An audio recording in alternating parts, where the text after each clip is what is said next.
ਗੁਰੂ ਨਾਨਕ ਵਾਹਿਗੁਰੂ ਜੀ ਕਾ ਖਾਲਸਾ ਸ੍ਰੀ ਵਾਹਿਗੁਰੂ ਜੀ ਕੀ फतेह। जन्म साखी 10 गुरुओं की।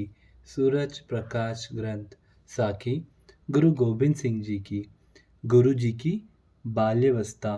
माता जी ने साहिबजादे के सोने और खेलने के लिए एक अति सुंदर पंडूला बनाया, जिसमें साहिबजादे को लिटाकर माता जी उसके पास बैठकर लोरियां देती तथा पंडुदे को हिलाकर मन ही मन प्रसन्न होती।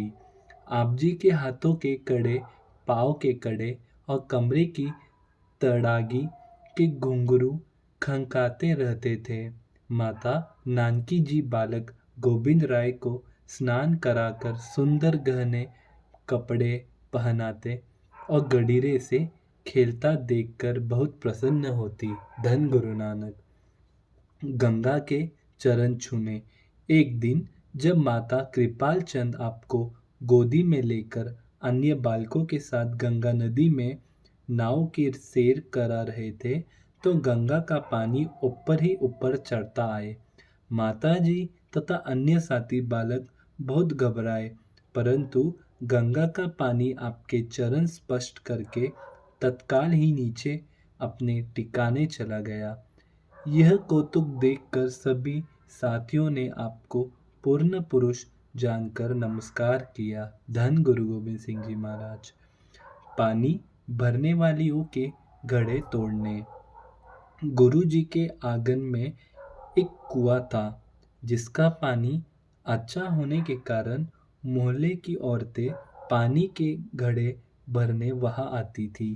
जब यह औरतें पानी से भरे हुए घड़े सिर पर उठाकर चलती, तो आप जी पीछे से गुलेल का निशाना मारकर उनके घड़े तोड़ देते थे।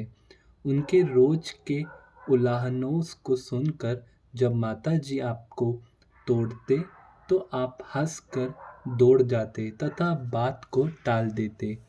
इस रोज के कलेश से तंग आकर माता जी ने गुरु नानक साहिब जी का नाम लेकर प्रार्थना की कि महाराज, इस कुएं का पानी खारा हो जाए, जिससे न पानी भरने औरतें आए और न ही कोई उलहनों का काम हो। धन गुरु नानक। अत माता जी की प्रार्थना स्वीकार हो गई और कुएं का पानी खारा हो गया। औरतों ने पानी भरने से हट गई। धन गुरु नानक। धन गुरु गोबिंद सिंह जी महाराज। सोने का कड़ा गंगा नदी में फेंकना। एक दिन गंगा में नाव की सैर करते समय आपके एक हाथ से सोने का कड़ा दरिया में गिर गया। जब घर आए तो माता जी ने पूछा कि पुत्र जी, यह कड़ा कहाँ है? तब आप जी ने कहा, माता जी, वह दरिया में गिर कर खो गया। माता जी ने कहा, चल बता कहाँ गिरा है। आप माता जी को लेकर गंगा नदी के किनारे आ गए और दूसरे हाथ का कड़ा उतार कर पानी में फेंक कर कहा कि यहाँ गिरा था।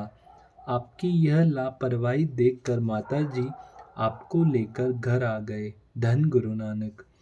घर आकर साहिबजादा जी ने माता जी को बताया कि माता जी, इन हाथों से ही अत्याचारियों का नाश करके गरीबों की रक्षा करनी है। इनके साथ ही अमृत तैयार करके साहसनियों में शस्त्र भरकर खालसा सजाना है। यदि इन हाथों को माया का कड़ों ने जकड़ लिया, तो फिर यह काम जो अकाल पुरुष ने करने की हमें आज्ञा की है, वो किस तरह पूरा होगा।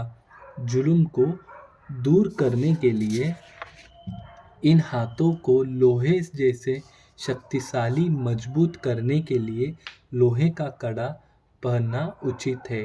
अत खालसा पंथ सजाकर आपने सिखों को लोहे का कड़ा ही पहनने का हुक्म किया, जो जगत प्रसिद्ध है। गंगा नदी के जिस घाट पर आप जी खेलते तथा स्नान करते थे, उसका नाम गोविंद घाट प्रसिद्ध है। धन श्री गुरु गोबिंद सिंह जी महाराज। वाहिगुरु जी का खालसा श्री वाहिगुरु जी की फतेह। धन श्री गुरु गोबिंद सिंह जी महाराज।